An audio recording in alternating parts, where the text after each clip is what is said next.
je vous remercie d'avoir euh, accepté de prendre part à cette présentation. Et je pense que j'espère qu'elle sera bénéfique pour vous. Parce que si vous êtes là, c'est parce que vous êtes intéressé par l'investissement immobilier aux États-Unis et particulièrement à New York. Et vous savez que euh, l'investissement immobilier, plus spécifiquement, est un des moyens, on va dire, les plus sûrs pour faire face à l'inflation, parce que l'immobilier, c'est le seul domaine où on peut avoir un levier, c'est-à-dire que on n'a pas besoin de, contrairement au stock, ou contrairement aux cryptos, ou contrairement à tous les autres, comment dire, domaines d'investissement, on n'a pas besoin d'utiliser toute la somme dont on a besoin pour un investissement. Je donne un exemple simple. Si vous voulez acheter des actions d'Apple à 100 000 $, aucune banque ne vous prêtera 100 000 $ pour acheter les actions d'Apple. Et même votre propre banque ne vous prêtera pas 100 000 $ pour acheter ses propres actions. Pareil pour les cryptos. Si vous voulez acheter des cryptos pour 100 000 $, la crypto, le Bitcoin est aujourd'hui à 100 000 $ à peu près. Si vous voulez acheter, investir dans les cryptos, aucune banque ne vous prêtera de l'argent pour acheter des cryptos à cause de la volatilité et à cause surtout du manque comment dire, de visibilité du produit en fait. En revanche, si vous voulez investir dans l'immobilier, ce qu'on a l'effet de levier, c'est que pour avoir les 100 000, pour emprunter 100 000 $, euh, vous pouvez avoir besoin que de 10 000 $ pour pouvoir lever les fonds, acheter un bien d'une valeur de 100 000 $. Donc, vous pouvez à 10% ou à 5% d'apport être en mesure de pouvoir le faire. Je ne connais pas tous vos profils. Avant de commencer, je vais me présenter et j'aimerais que certains d'entre vous se présentent aussi. Donc, l'immobilier offre cette possibilité-là, pouvoir apporter un effet de levier et se dire que pour 1 million de dollars, je peux mettre 50 000 ou 100 000 d'apport pour pouvoir acquérir un bien à 1 million de dollars qui sera valorisé à 5% tous les ans. Voilà, ça c'est un moyen le plus sûr. Et puis, au fil des ans, le bien immobilier, il prend de la valeur. Et malgré le fait qu'il prenne de la valeur, la somme d'argent qu'on a mis dès le départ, les 10 000 $ sont toujours là. Et les 10 000 $ prennent de la valeur avec le million de dollars qui continue. Pour New York City, la valeur des biens immobiliers double tous les 10 ans. Par exemple, si aujourd'hui, vous mettez 100 000 $ pour acheter un bien à 1 million, donc dans 10 ans, le bien il vaudra 2 millions, que vous vouliez ou non. Et dans 10 ans, euh, si vous aviez gardé votre argent en banque au lieu de pouvoir l'investir, bah, avec l'inflation, votre argent aurait pas perdu de la valeur sur les 10 ans. Un exemple très simple, si vous aviez 100 000 $ il y a 20 ans, avec 100 000 $, vous pouviez peut-être acheter un bien à 500 000 $. Mais aujourd'hui, avec les 100 000 $, vous pouvez pas acheter, vous pouvez plus être en mesure d'acheter ce bien-là à ce prix-là parce que ce bien qui était à 400 000 ou 100 ou 500 000 il y a 10 ans, il a 1 million. Et par conséquent, avec vos 100 000 $, il n'aurait pas la même capacité. On vous demandera plus le même apport pour un bien qui a pris de la valeur. Voilà, c'était une petite introduction. Euh, je me présente, je suis Yves Dikoumé. J'ai une longue carrière, plus d'une décennie, environ 14 ans, dans l'immobilier résidentiel et commercial. J'ai fait l'immobilier à Paris pendant une dizaine d'années et depuis, je fais la même chose à New York depuis 7 ans. Donc en France, à Paris notamment, je faisais la gestion de patrimoine. Ça représentait 70% de mon business et 30 autres pourcents était l'immobilier classique de revente, d'achat et de vente de logements. Mon travail consistait à aider les gens à payer moins d'impôts, à investir et à gagner de l'argent avec l'immobilier. Donc, ça n'a pas vraiment changé depuis que je suis à New York parce que je me suis mis à faire exactement la même chose. Et à New York, j'ai fait du résidentiel, du commercial. Je vends et je loue des biens, des immeubles et tout ce genre de choses aux personnes qui veulent soit un bien pour habiter, pour leur résidence principale, ou soit un bien pour un investissement locatif. D'accord? Donc, ma clientèle est variée. Il y a des gens qui achètent pour la première fois, il y a des investisseurs un peu plus aguerris, et il y a toutes sortes de personnes. Et depuis cette année, je me suis lancé dans la promotion immobilière.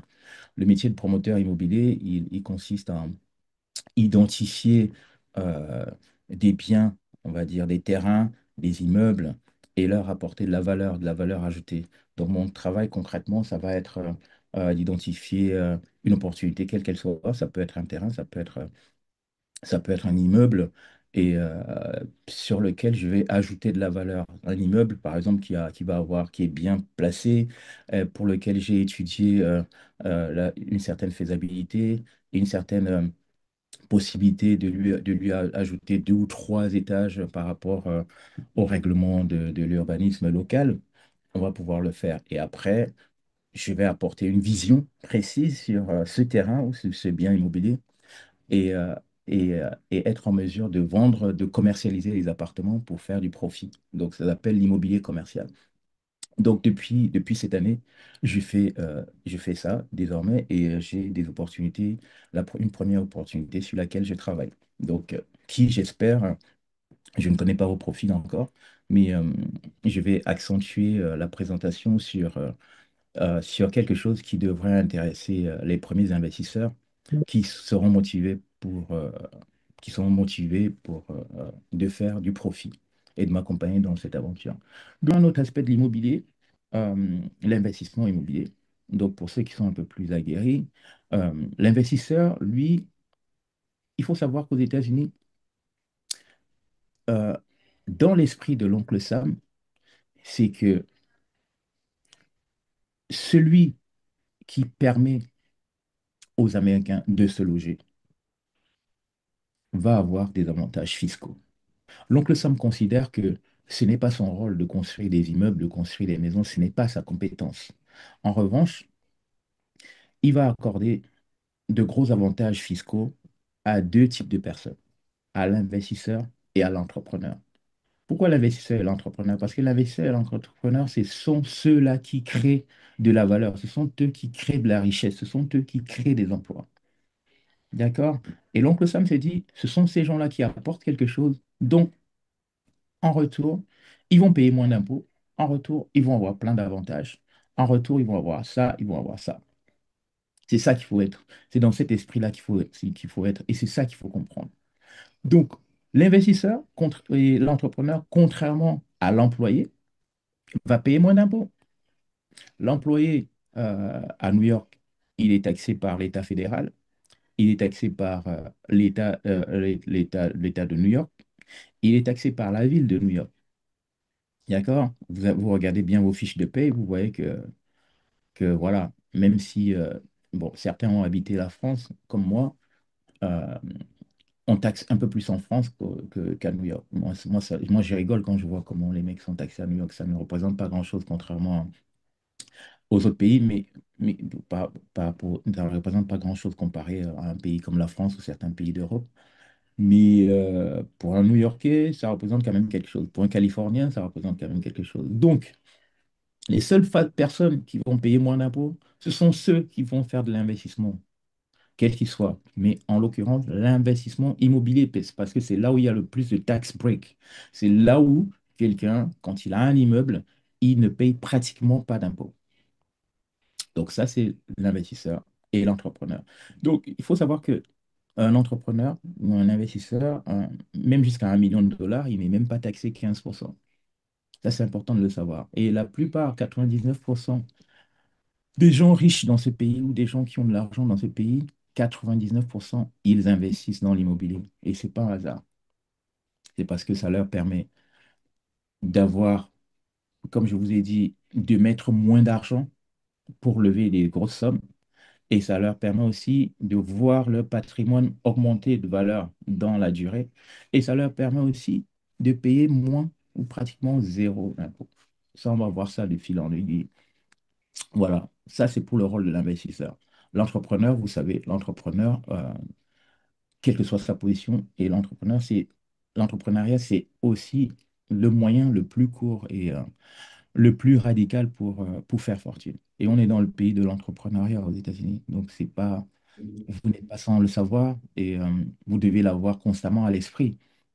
C'est pas un pays où on va se dire que l'État va venir à notre secours. Non, c'est un pays où on doit se prendre en charge, où on doit comprendre le système, tirer profit du système et gagner. Parce que vous avez tous les enfants, ceux qui en ont, d'autres vont en avoir. Et c'est important que, comme on dit, si tu vis à Rome, vis comme les Romains. Voilà, ça c'est pour l'introduction générale. Donc, pour revenir au sujet d'aujourd'hui, on va insister sur l'aspect investissement. Donc, j'ai balayé de façon euh, plutôt générale les autres aspects, mais on va insister aujourd'hui sur un aspect qui est fondamental et Bertrand et moi, on fera encore certainement d'autres zooms pour ceux qui voudront un sujet plus général sur euh, pourquoi et comment investir aux États-Unis. Donc, nous, on va aborder un aspect spécifique aujourd'hui, comment gagner de l'argent en faisant de l'investissement immobilier de façon passive, c'est-à-dire pas active. Il y a deux façons. Soit vous avez les moyens de pouvoir acheter vous-même votre immeuble ou avec quelques personnes. Je recommande de le faire avec quelques personnes. Quand vous pensez que vous n'avez pas la capacité suffisante financière pour pouvoir le faire, il faut toujours penser s'associer avec des personnes de confiance pour pouvoir le faire ensemble. Il y a cette possibilité-là.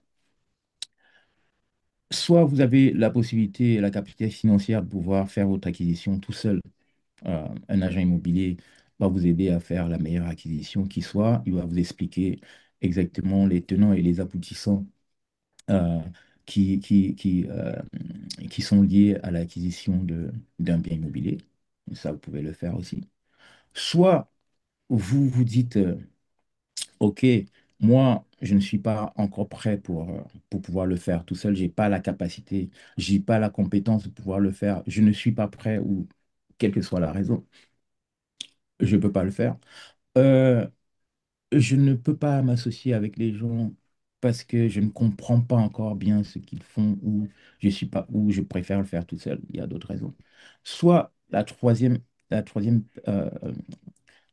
façon, manière de pouvoir gagner de l'argent sans être investi physiquement, on veut dire donc en opposition avec le fait d'être passif, c'est de pouvoir investir dans les projets des autres.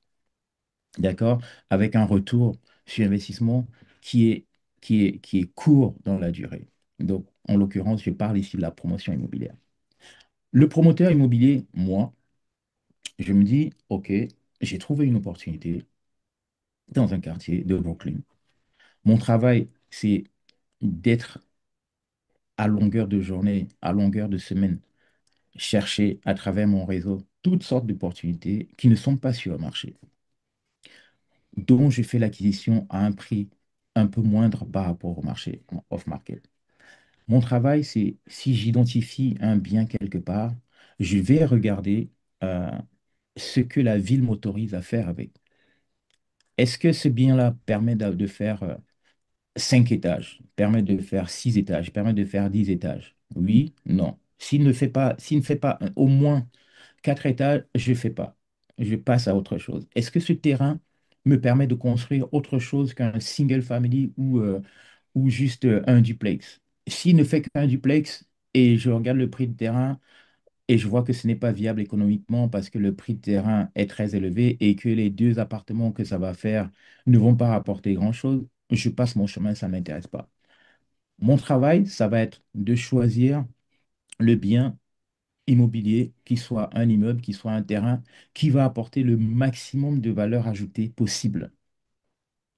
Et quand j'ai trouvé ça, quand j'ai analysé tous les chiffres qui vont avec, quand j'ai vu ce que ça peut donner comme retour, quand j'ai constitué une équipe autour qui va être en mesure de réaliser la vision que j'ai, alors je me lance dans le projet. Alors je fais appel aux banques, alors je fais appel à mon architecte, au constructeur et tout le reste. J'étudie la faisabilité et la banque me dit, OK, on va te suivre sur ce projet-là. Plus spécifiquement, vous avez un projet sur lequel je travaille après avoir défini mon travail. Voilà, l'opportunité que je vais vous présenter aujourd'hui, et tout en donnant les informations au fur et à mesure, ça va être le St. John's Loft, basé à Crown Heights. Est-ce que tout le monde voit le slide ici? Ouais. Tout le monde voit? D'accord. On va entrer dans le vif du sujet et je vais présenter le document. Donc, mon choix s'est porté sur le quartier de Crown Heights à Brooklyn. Crown Heights, il faut dire que c'est un quartier, il y a 5 6 ans, personne ne misait sur ce quartier-là, mais les plus éclairés ont compris qu'il y avait quelque chose à faire. Crown Heights est situé dans le centre-nord de Brooklyn, très central, à côté de pas mal de communautés autour. Le Brooklyn Museum, le Brooklyn Children Museum, euh, euh, euh, Prospect Park, la Grande Bibliothèque, le Grand Army Plaza, énormément de choses autour. 3 lignes express, la 2, la 3, la 4, la 5, super bien desservies, des espaces verts. On est à 15 minutes de Manhattan, pratiquement, avec la ligne 4 et la ligne 3. Voilà, super bien desservi, centrale, avec des biens qui ont pratiquement explosé parce que tous ceux qui sont en Manhattan, tous ceux qui sont dans les quartiers un peu plus nord de Brooklyn ne peuvent plus être en mesure d'acheter là-bas. Donc, ils redescendent et ils sont arrivés à Crown Heights. Et Crown Heights offre la possibilité d'être, d'être à proximité de tous les grands pôles de la ville de New York et tous les grands boroughs de la ville de New York. Crown Heights n'est pas loin de, dessert très bien Manhattan et dessert très bien tous les autres boroughs. Et c'est pour ça que c'est stratégique. Et ce projet-là euh, part d'un petit immeuble de 2 niveaux avec un commerce en bas et 2 appartements en haut. Mon choix s'est posé sur ce bien immobilier-là parce qu'il offrait, lui, la possibilité de pouvoir développer au moins 15 appartements. Mais comme mon choix était de délivrer le nombre d'appartements qui correspondent à un certain type, à une certaine clientèle, à une certaine typologie, je me suis dit que plutôt que de faire 15 appartements, je vais faire 9 appartements de très très grande taille, avec avec des principes assez précis qu'on trouve dans le luxe, comme une grande hauteur sur le plafond, de la lumière, donc des fenêtres assez larges, de l'espace. Donc, les appartements sont spacieux, les appartements sont lumineux, les appartements offrent de grands volumes, et ça, c'était le choix.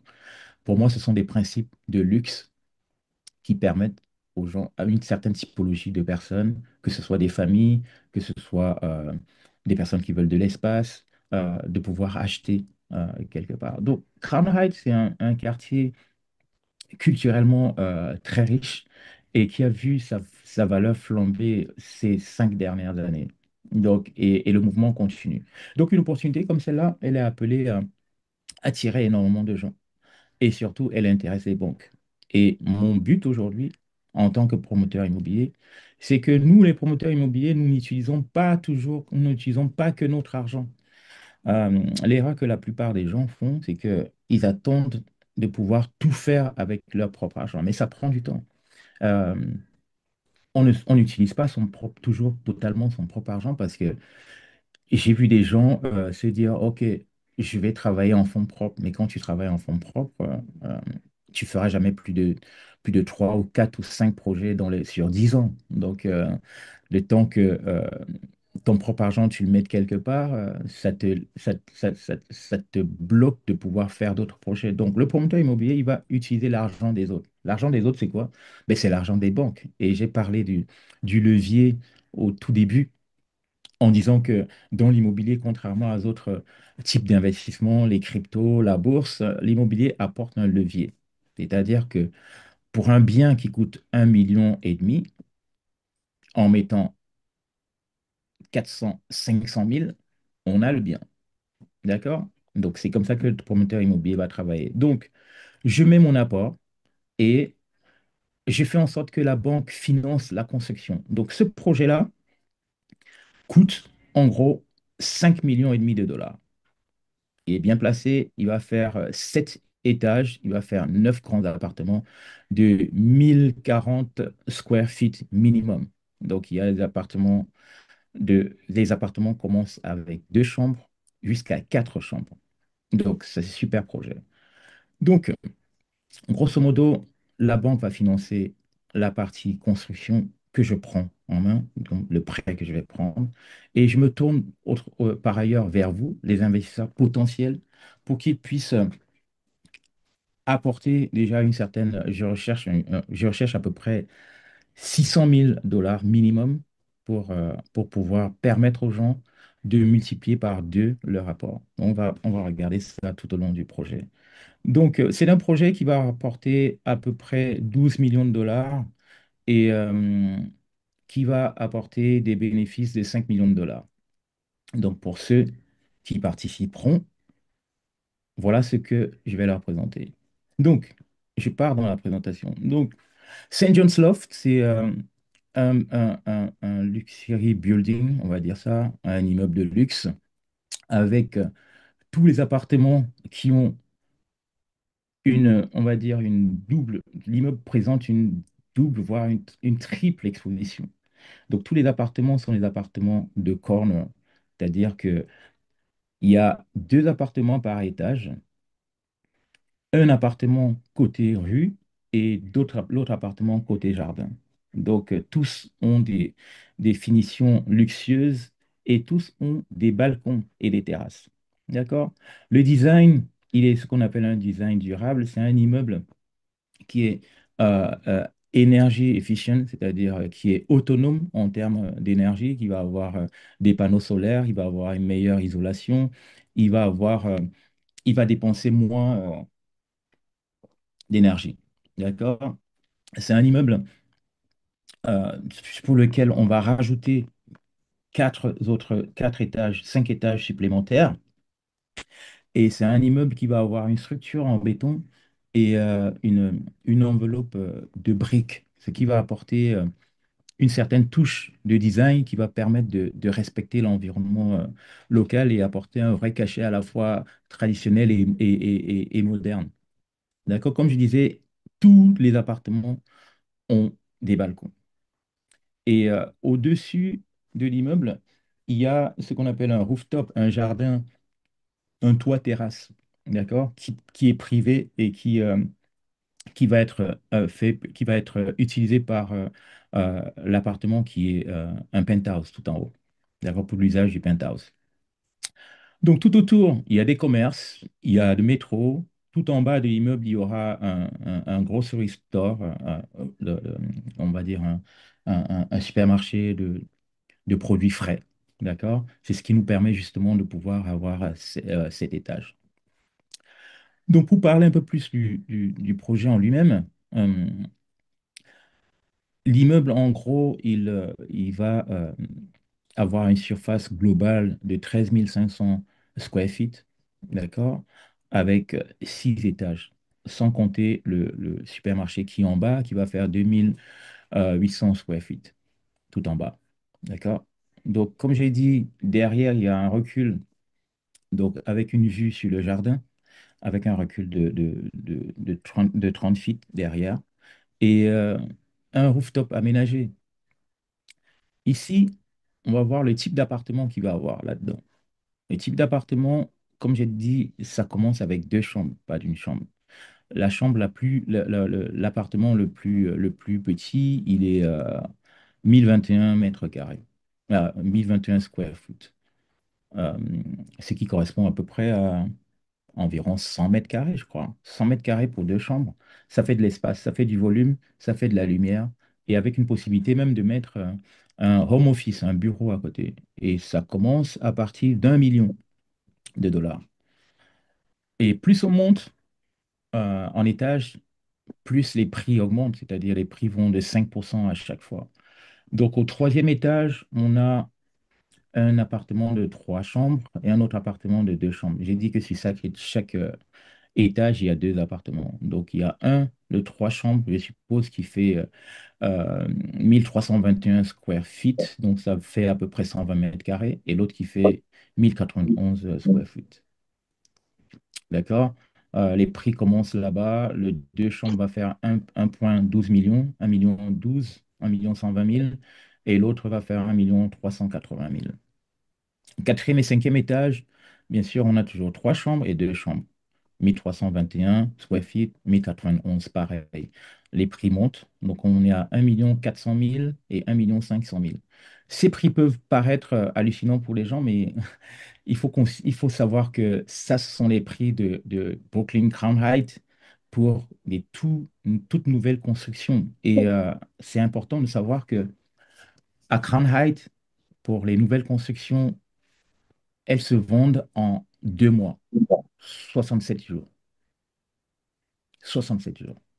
D'accord? Ça peut paraître hallucinant, mais on est à New York et c'est un développement assez. Et je suis fier et assez excité d'être à l'origine de ce projet-là. Donc, au 6e étage, là, c'est le top, hein. 6e étage, on va avoir un penthouse complet de 4 chambres et qui va faire 1700 square feet.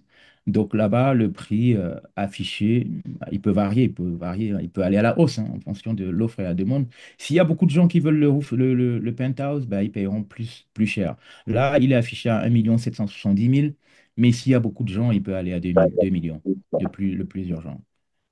Voilà. Donc, si on doit faire un total pour les revenus de ce projet-là, ces revenus vont générer 12 640 000.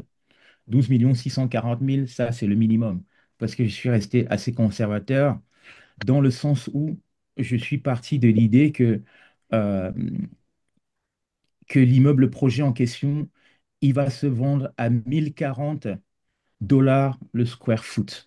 Or, Crown Heights, il faut comprendre que le prix de vente au square foot, il est entre 1 150 et 1 300 $. Donc, je suis vraiment, vraiment conservateur. Je suis vraiment assez conservateur dans les chiffres. Je regarde plutôt la fourchette basse, tout en sachant que je suis en dessous des prix du marché et que ça peut se vendre encore plus cher.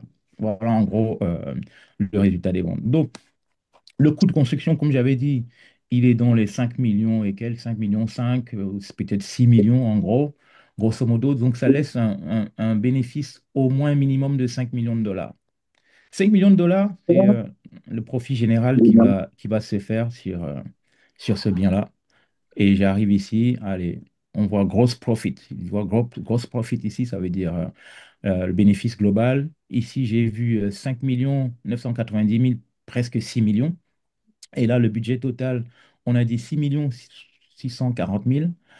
Le projet a coûté 1 500 000 à l'acquisition, c'est-à-dire que pour acheter ce building-là, ça a coûté 1,5 million, plus les coûts de construction, 4 millions et tout le reste. Voilà. Donc, maintenant, on arrive au point le plus important. Maintenant que vous avez, on s'est promené dans les chiffres, ce qui est important et ce que tout le monde attend, c'est de savoir quel est votre rôle là-dedans. Là, j'ai ma batterie qui est faible. Je vais juste, accordez-moi juste un petit instant pour la recharger vite fait. J'arrive. Was two exams out. Next, they're going to send you four exams on one question.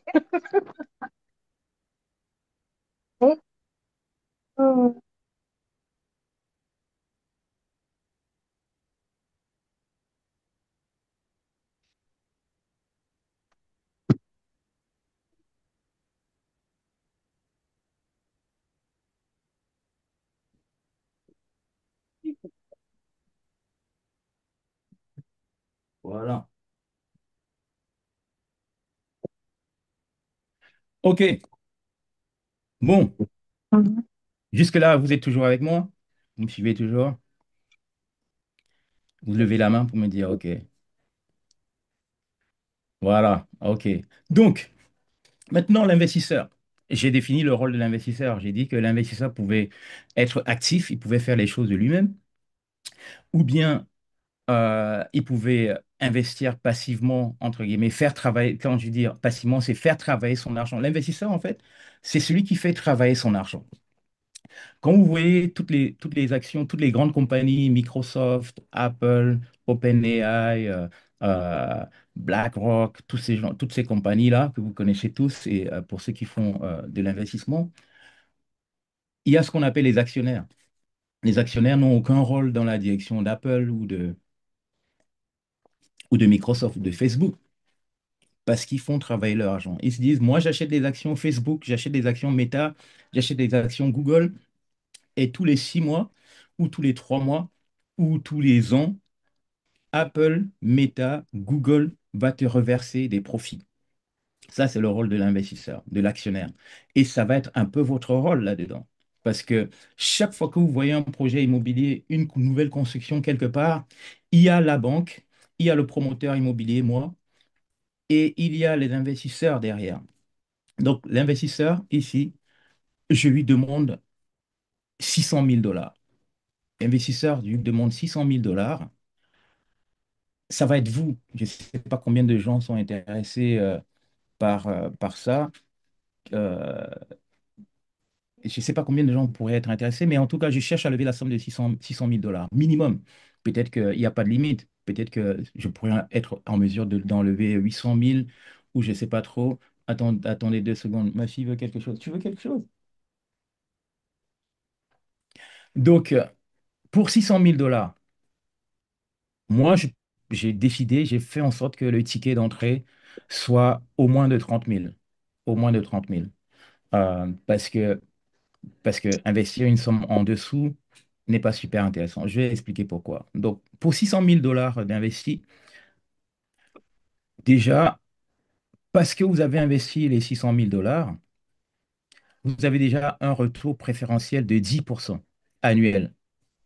C'est-à-dire que le fait de participer déjà de votre cadeau de bienvenue, on va dire, de bonus, ça va être d'avoir 10% de plus à la fin du projet, c'est-à-dire 60 000 de plus sur les 600 000. D'accord? Et maintenant, il y a ce qu'on appelle le partage de profit. Il y a 80% pour l'investisseur et 20% pour le sponsor après la préférence. Bon, c'est des calculs que je ne vais pas faire ici, mais que vous aurez en détail sur la présentation. Et puis, il y a un autre bonus qui va se rajouter si les appartements se vendent en moins de 15 mois. Le projet en lui-même, il est sur 15 mois maximum, hein. C'est-à-dire que le temps d'avoir le- comment on appelle ça, le permis de construire, le temps de faire les dessins, que les designs des architectes soient acceptés par la ville et que le permis soit accordé, et la construction en elle-même, allez, je dis 15 mois maximum. Donc, il y a deux façons de payer les investisseurs. Il y a la vente des appartements, qui en est une, et il y a le refinancement.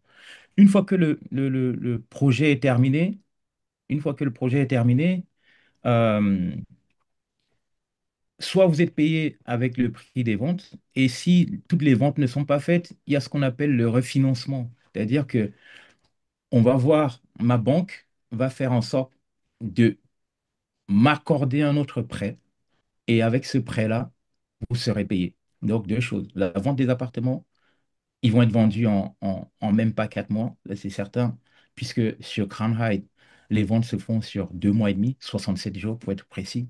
Donc, s'il en reste 2 ou 3, on n'attend pas que ce soit complètement vendu pour vous payer. Vous êtes payé de façon à ce que, après le refinancement, on dit à la banque, OK, regardez, vous voyez notre beau projet, on a fini les appartements, vous voyez, on en a déjà vendu 7, on a déjà vendu 5, 6, vous voyez. Donc, donnez-nous une autre rallonge, et avec cette rallonge-là, on va dire, voilà, donnez-nous 1 million de dollars, on paye nos investisseurs.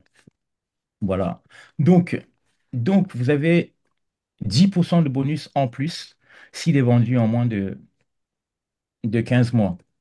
Donc, ça va faire, on est à 660 plus 60 000 de plus encore, ça va faire 720 000 déjà. à peu près. Ça va faire 120 000 de plus des 600 000 qui ont été élevés. Maintenant, on va regarder les retours d'investissement plus concrètement. Vous voyez qu'avec les 600 000 investis, vous avez un retour en cash, c'est-à-dire, imaginez que vous avez les 500 000, c'est les 5 millions de dollars de profit. Dans les 5 millions de dollars de profit, on va retirer les 600 000 que vous avez déjà mis. On va vous donner vos 600 000 déjà. Vous rendrez les 600 000 que vous avez déjà donnés. Vous avez investi 15 mois plus tôt. On va vous donner les 120 000 de bonus que vous avez eu, donc 60 000 plus les autres 60 000, 120 000 de plus. D'accord? Ça va faire, on va être sur 648 000 dollars là, que vous aurez touché en plus des 600 000 dollars investis. Ce qui fait concrètement un retour de deux fois. On dit 2,08. D'accord? Le total de cash reçu par les investisseurs sera de 1 448 000 avec un autre bonus. Parce que le penthouse, c'est pas le penthouse, c'est le dernier appartement le plus grand. Il va forcément pas se vendre tout de suite parce que lui, il va dépasser les 2 millions. Donc, sur la valeur de 2 millions du penthouse, on va vous donner 10% de plus, comme si le penthouse était vendu. D'accord? Donc, quand le projet est terminé, comme l'investisseur, comme le promoteur immobilier, on va dire, le sponsor, ne va pas vendre cet appartement-là, il va le garder pour la location ou quelque chose comme ça. Il va vous redonner, donc je vais vous redonner 200 000 de plus, c'est-à-dire que 10% de 2 millions de plus comme bonus. Donc, au total, votre part investie sur l'ensemble du projet serait non pas de 9%, mais de 11,45% que vous voyez ici. Donc, au final, les investisseurs sur ce projet-là auront reçu 1 648 000 dollars. Vous me suivez? Voilà. C'est ça que les investisseurs vont gagner. Donc, maintenant, pour entrer concrètement dans l'analyse du marché, donc, on disait que on parlait du marché des condos à Crown Heights. Il faut dire que le prix moyen d'un condo à Crown Heights, on va dire de deux chambres ou trois chambres, peu importe, est de 989 331 dollars. Le prix moyen médian euh, de square foot est de 1066. D'accord? Donc on est dans les clous, on est en dessous, on est à 1040. Pour les nouvelles constructions, le prix moyen est de 1067. On est en dessous parce que je vois des concessions qui vont à 1400, 1300, ainsi de suite. Donc, le jour day on market, la durée, du, euh, la durée de vie des appartements mis en vente, j'ai un écho derrière, est de 65 à 69 jours, c'est-à-dire 2 mois. Donc, en 2 mois, les appartements se vendent. Donc, l'avantage de Saint John's euh, Loft est qu'on a de grands appartements, comme je disais, larger unit, 1021 à 1700 square feet. C'est un boutique design avec les terrasses et Oui, on est au ça passait top bien. du, du, euh, du pricing pour Crown Heights. Peut-être que ça passait Donc, bien. C'est-à-dire qu'on est en Zoom. est-ce- Bertrand, tu peux muter les autres. Donc, sur le rooftop, on a bien sûr une terrasse privée, avec au moins 750 square feet exclusivement pour le penthouse. On a les accès aux terrasses, d'accord? Et on est, comment dire, compliant, on est en conformité avec le règlement de l'urbanisme local à New York. Donc, l'équipe ici, moi je suis Yves Dikoumé, managing partner de Real Block Partners, avec 14 ans dans l'immobilier à New York et à Paris. Je suis là à côté. L'architecte, c'est quelqu'un qui a gagné énormément d'awards sur New York, qui a travaillé sur des grands projets, euh, qui s'appelle Selim Vidal. et qui va diriger ce projet-là. Et puis le constructeur, ça va être Vic Construction. Construction, c'est un général contractor et un builder qui est assez expérimenté, qui a déjà en 3 ans, qui a travaillé sur plus de 8 projets à succès. C'est lui qui va diriger la construction. Et un calcul rapide. Donc, ça veut dire quoi? Ça veut dire que pour un investisseur, il n'y a pas de limite. Si, qui met 30 000 ou 50 000 minimum, pour faire simple, je dis, si quelqu'un met 50 000 $ sur 15 mois et qu'il double sa mise et qu'il arrive à avoir 120, 130, 140 000 sur 15 mois, il faut savoir qu'aucune banque, quand tu déposes ton argent à une banque, la banque, sur un compte d'épargne, va te donner, allez, 1%, peut-être 2. Sur ton compte chèque, c'est 0 quand tu déposes ton argent sur la banque. Justement, la banque prête de l'argent à des gens comme nous. Ton argent, il est prêté à des gens comme nous. Euh, Tu n'es pas rémunéré. Mais par contre, quand la banque te prête de l'argent pour acheter un appartement, un bien immobilier, ça va être 6% ou 7% même. D'accord? Donc, quel que soit le projet, le placement que tu vas faire, si tu places ton argent sur le Fortune 500 aux États-Unis, bah, tu vas avoir dans les 8%, peut-être 10 si tu es si tu es bien, donc 10%. Si tu fais de l'assurance vie, ça va être, je ne sais pas quoi, peut-être 5, 6, je ne sais pas. Mais en revanche, si tu places ton argent sur les cryptos, ça monte, ça descend. Mais la seule façon de doubler son, son investissement, ça va être sur un projet comme celui-ci. Et il n'y a aucun autre projet qui va te donner un retour sur investissement euh, qui va être double, qui va être doublé en fait.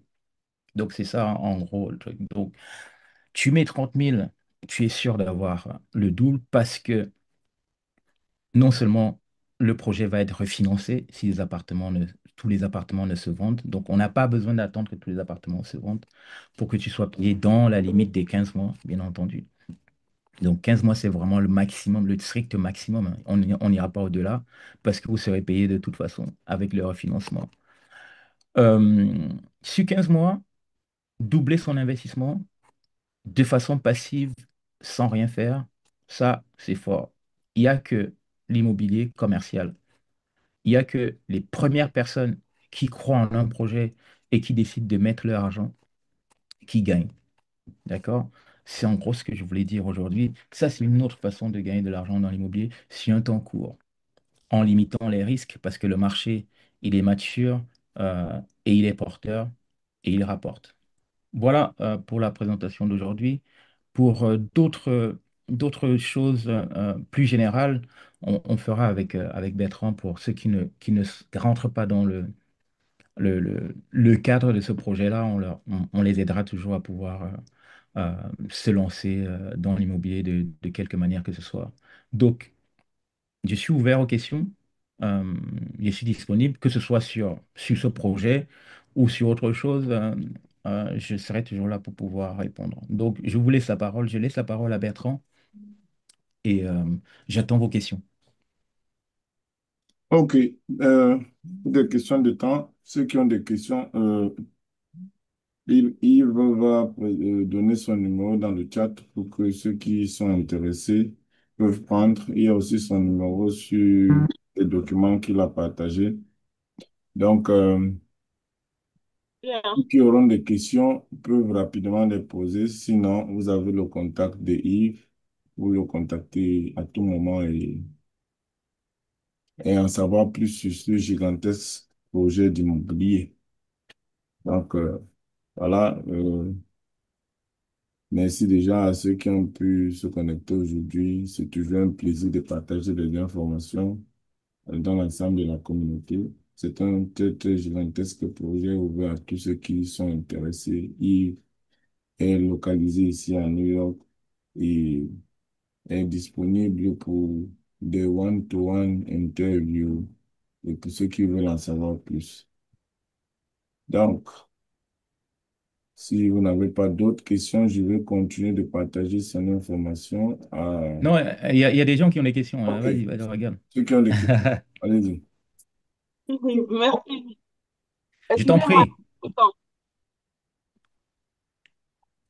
Est-ce que vous On- m'entendez?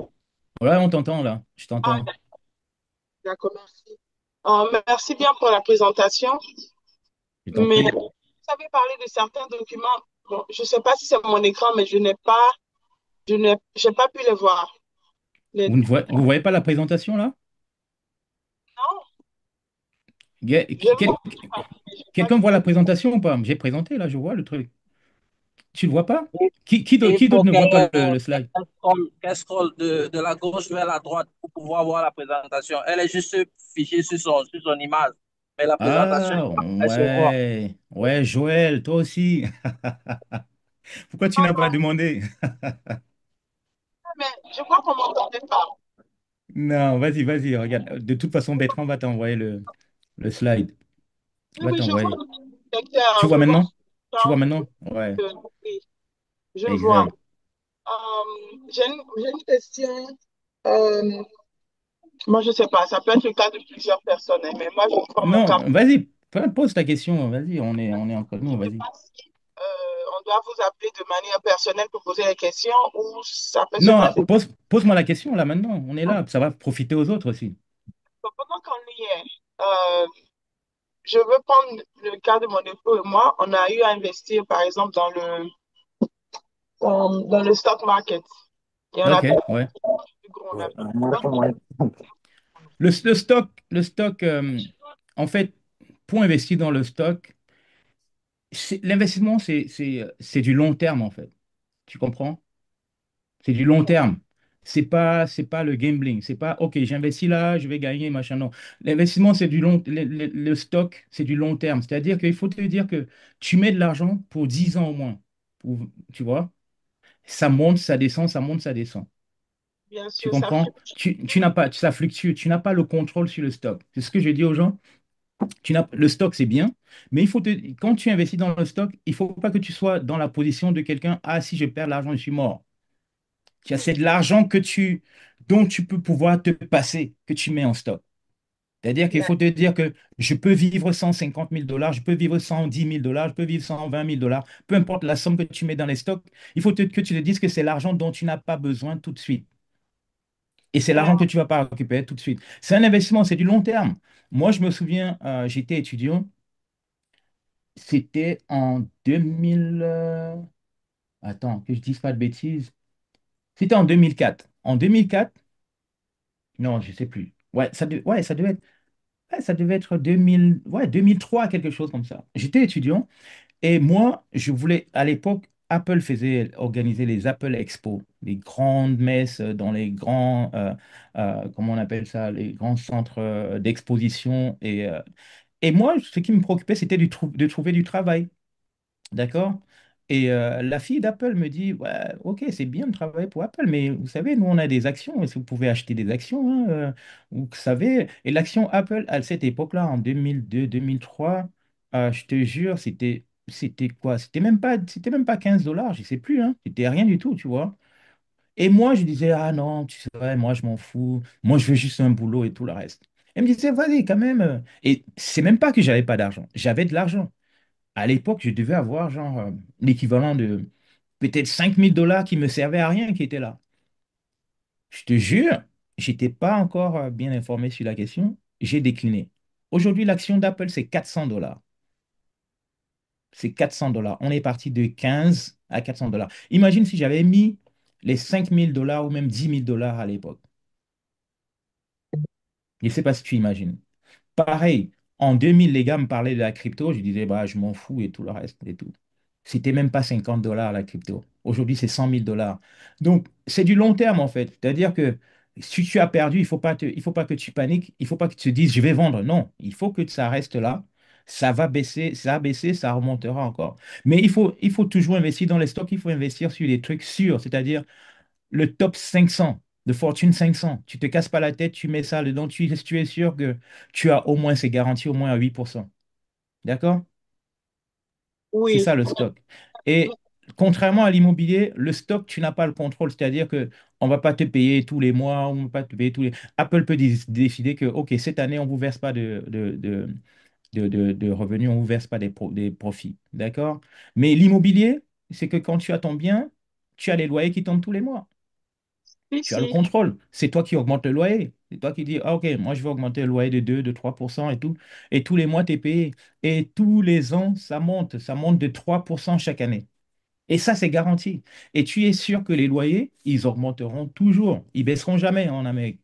Tu prends la ville de New York, tu vois, tous ceux qui ne peuvent pas acheter, ils sont en location.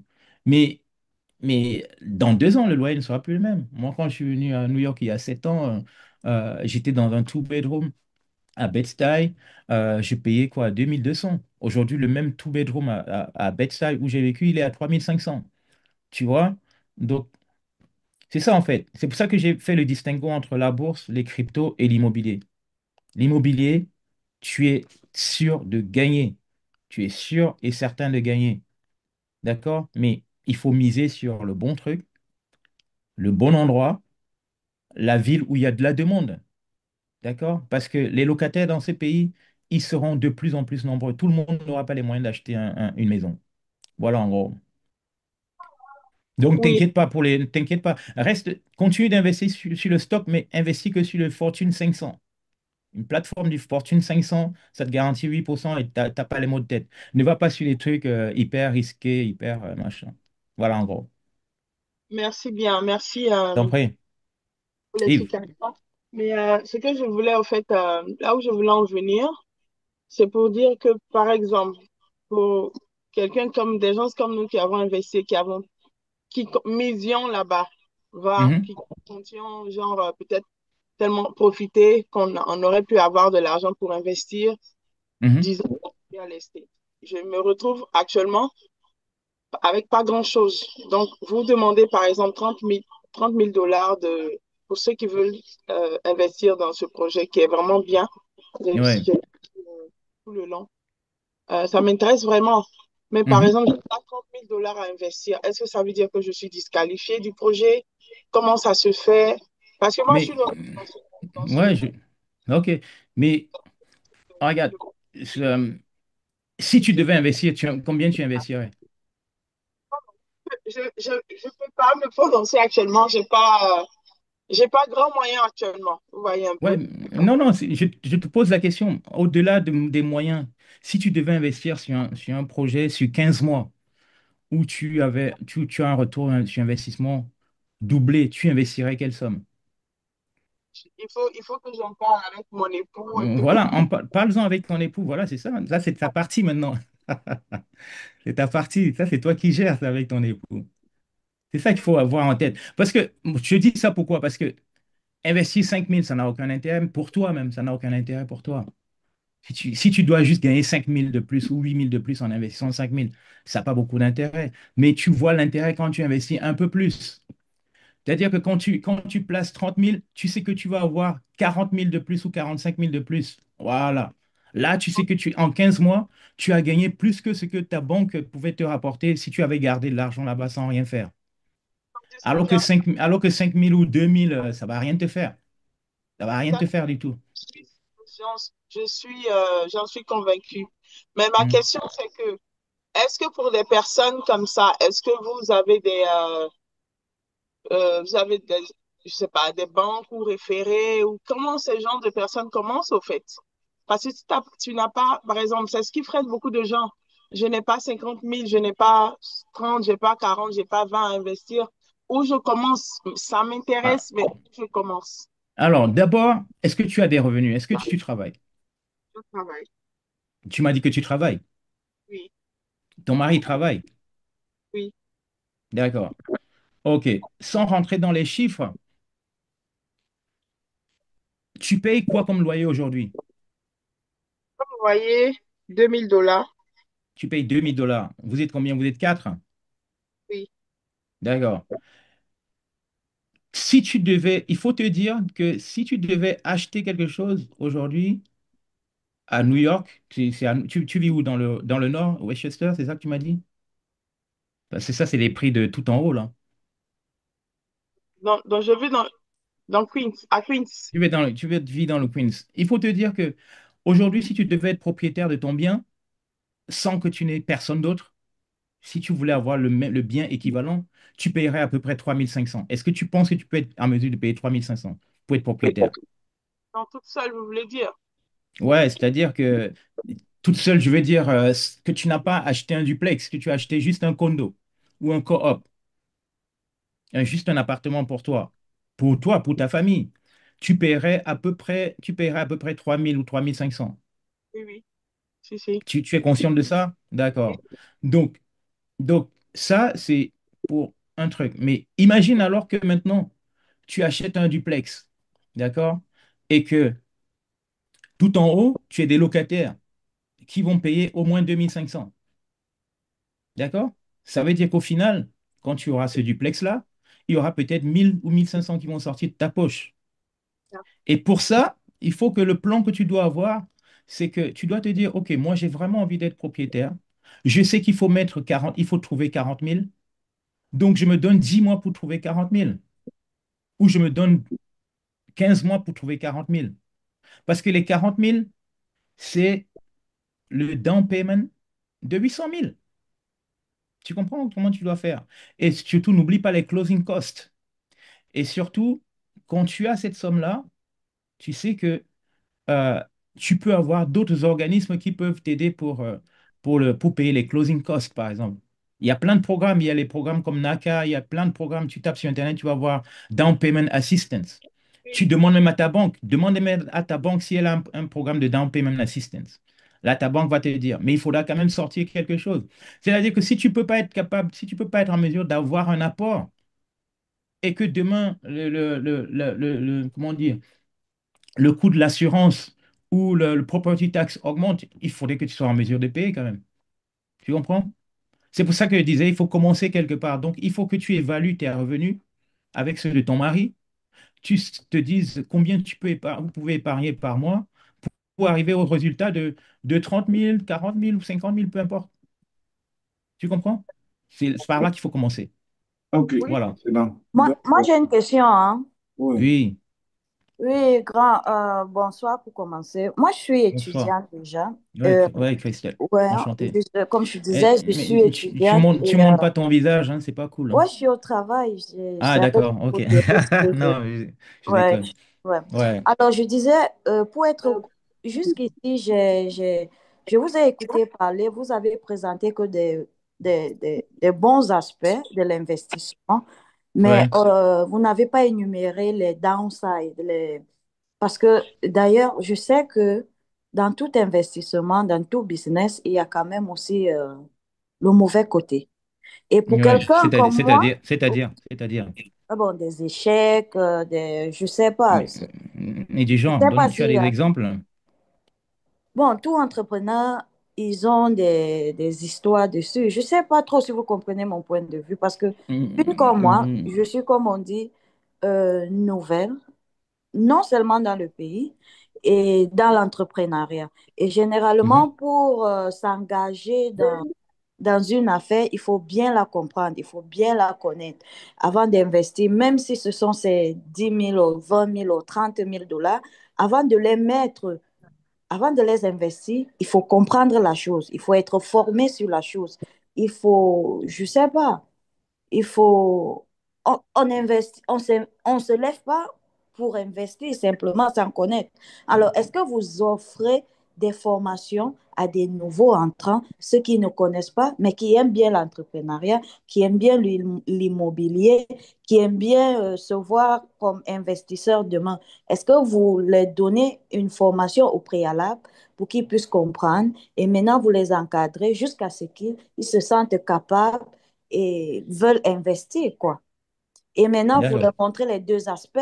Oui, tu vas gagner 600 000 dollars, tu vas gagner ceci, mais parfois, il peut arriver que tu as des problèmes avec l'État ou bien tu as des problèmes avec tes fournisseurs, avec on appelle comment, tes associés ou bien avec celui qui veut acheter le bien, voilà. Il y a souvent ce problème. Moi, j'ai pas d'associé. J'ai pas d'associé. Mais vous Pour rencontrez quand même commencer. certaines difficultés avec peut-être le gouvernement, je ne sais pas, mais il y a Comme quand même un lesquels, downside. Comme Bon, lesquels? je crois que Comme pour lesquels? regarder la question de Christelle, Christelle voudrait juste savoir s'il y a des formations pour préparer ces futurs entrepreneurs à mieux investir. En fait, je crois que c'est ça sa question. C'est Perfect. ça ta Yeah. question? Ok. Yeah. Il fallait commencer par ça. Ouais, ouais. Puisque tu n'avais pas de questions sur la présentation. Ok. Donc, tu n'avais pas de questions sur la présentation et je peux pas faire une présentation sur les risques sur l'immobilier. Tu vis où, toi? Tu vis où? Je suis à New York également, dans le Queens. Tu vis à New York. Ok. Ouais. Tu es dans le Queens. Mhm. Donc, pour être dans l'immobilier, pour rester dans l'immobilier avant de répondre à ta euh, tu payes un loyer quelque part. D'accord? Ouais, loyer On est étudiant. d'accord. Ok, d'accord. Tu payes un loyer quelque part. Tu as des revenus quelque part. D'accord? Oui, oui, oui. Est-ce que tu es aujourd'hui dans cette ville de New York? Quel est le besoin élémentaire et primordial, crucial pour toi? Euh, la santé et le logement. Ah, ok, tu as bien parlé, le logement. Donc aujourd'hui, quel que soit l'endroit où tout le monde vit, on a tous besoin d'un logement. Donc qu'on le veuille ou pas, c'est une obligation pour nous d'avoir un toit sur notre tête. C'est ça le premier avantage de l'immobilier. C'est ça qui réduit d'abord les risques. Les autres risques qui peuvent être liés à un investissement comme celui-ci, ça va être genre les délais, d'accord, de livraison dus à l'inflation. Vous avez entendu parler des tarifs douaniers, la hausse des tarifs douaniers, ça peut affecter le coût du matériel. Donc, ça peut impacter sur la durée d'un projet comme celui-ci. Et, et s'il y a un impact sur la durée, j'ai dit qu'il y a le refinancement dans les 15 mois maximum. C'est-à-dire que même si tu n'as pas vendu plus de la moitié des appartements, c'est un petit projet pour moi, c'est même pas un gros projet. Parce que 9 appartements, ça reste un petit projet dans l'immensité de cette ville. Donc, la stratégie elle sera de vendre plus d'appartements sur plan, c'est-à-dire avant la construction. Euh, Dès que tu as le permis, tu construis on appelle ça un appartement témoin, décoré, designé, à partir duquel les clients vont venir se projeter dans ce à quoi va ressembler les autres appartements et acheter. Donc l'objectif, c'est de vendre 50% avant même que le projet soit fini. Ça, moi, je suis en tant qu'agent immobilier, je le fais tout le temps et ça, il y a pas de risque là-dessus. Donc, le seul risque, c'est que ce soit tu fasses faillite, par exemple. Mais, mais quand la banque te suit, te paye le coût de construction, euh, et que tu as un constructeur expérimenté, il y a pas de risque. Il y a pas de risque à ce niveau-là. Maintenant, pour répondre à ta question sur les formations, combien tu pourrais payer, être capable de payer pour suivre une formation? Parce que moi, j'en fais pas. Je crois qu'elle va, pour des questions de timing, je crois que Yves a été exhaustif. Il a présenté le projet beaucoup plus sur les questions d'avantage. Maintenant, pour ceux qui voudraient mieux comprendre les tenants et les aboutissants, il y a eu des questions de comment s'associer pour pouvoir faire le bloc. Et je crois qu'avec une autre sortie, certains pourraient sans doute s'organiser en LLC ou en entreprise, comme il a dit, pour collecter les fonds et pouvoir être au rendez-vous de cet investissement. Je crois qu'on n'aurait pas suffisamment de temps pour parler de tous ces avantages. Déjà, il a présenté la zone, la située, c'est New York City. Et tout le monde connaît, lorsque nous parlons de New York City, ce que représente les coûts en matière d'immobilier et les projections dans le futur. Pour ceux qui ont été là hier, ils peuvent savoir que les loyers que nous avons vus, c'est pas ce que nous avions hier. Donc, c'est une opportunité, c'est une éducation à l'opportunité. C'est ça notre mission régalienne, ouvrir les esprits. Ce qui est certain, en 1 heure, on ne pourrait pas édifier suffisamment toutes les personnes présentes à identifier cette opportunité à faire fortune. Donc, Je crois que nous n'allons plus prendre des questions parce qu'on est censé arrêter à 2h30 pour enchaîner avec notre programme. Je vais laisser l'opportunité à Yves de conclure et on va se dire pour le reste à très bientôt. Yves, tu as la parole. Bon, d'abord, Bertrand, je te remercie pour tout ce que tu fais de la mission. Je t'ai dit que tu étais en mission, de tout ce que tu apportes aux frères de la communauté. C'est ensemble, tu l'as compris, hein, c'est ensemble qu'on va avancer. Euh, Faire ce genre de présentation, c'est une façon d'apporter notre pierre à l'édifice quelque part. Et ça suscite forcément des questions et même des vocations et tout le reste. Donc, moi, je dirais que c'est vrai que ça, c'est un projet d'investissement qui ne peut pas être forcément à la portée de tout le monde, mais ça ne veut pas dire que les gens ne doivent pas s'y intéresser. C'est aussi de montrer aux gens ce qu'on fait, de montrer aux gens les possibilités, les opportunités qui peuvent se présenter dans le pays dans lequel on vit. Et c'est de faire en sorte que les gens se disent que quand ils veulent, quand il y a de la volonté, on peut y arriver. C'est surtout pour ça que on le fait, on le fait. Et ça suscite des questions, des vocations. Christelle, elle est intéressée pour en savoir un peu plus, et forcément d'autres. Moi, personnellement, la meilleure des formations que moi je trouve, c'est de travailler avec les gens directement. Tu vois. En investissant, tu apprends. En investissant, tu vois exactement quoi faire, quoi ne pas faire. C'est le terrain, la meilleure des formations. Après, moi, je suis pas, mon business model, c'est pas les formateurs, les formations. Donc, je ne pourrais pas faire ça éventuellement. Mais si je devais faire ça, il faudrait que les gens se disent que ça va être mon temps et qu'ils vont payer. Et il faut savoir, il faut qu'ils se disent, qu'ils se demandent combien ils sont prêts à investir sur eux-mêmes, tu vois. Ça, c'est une autre question, ça, c'est un autre débat. Mais ça suscite des réflexions, forcément. Tout ce que je pourrais dire en conclusion aujourd'hui, c'est que l'immobilier a construit ce pays. D'accord? Comme tu disais, 1 heure, c'est très court pour parler des avantages de l'immobilier, des inconvénients aussi, si tu veux. Mais la vie, c'est une prise de risque. Mais les risques doivent être calculés. D'accord? Tout est risqué.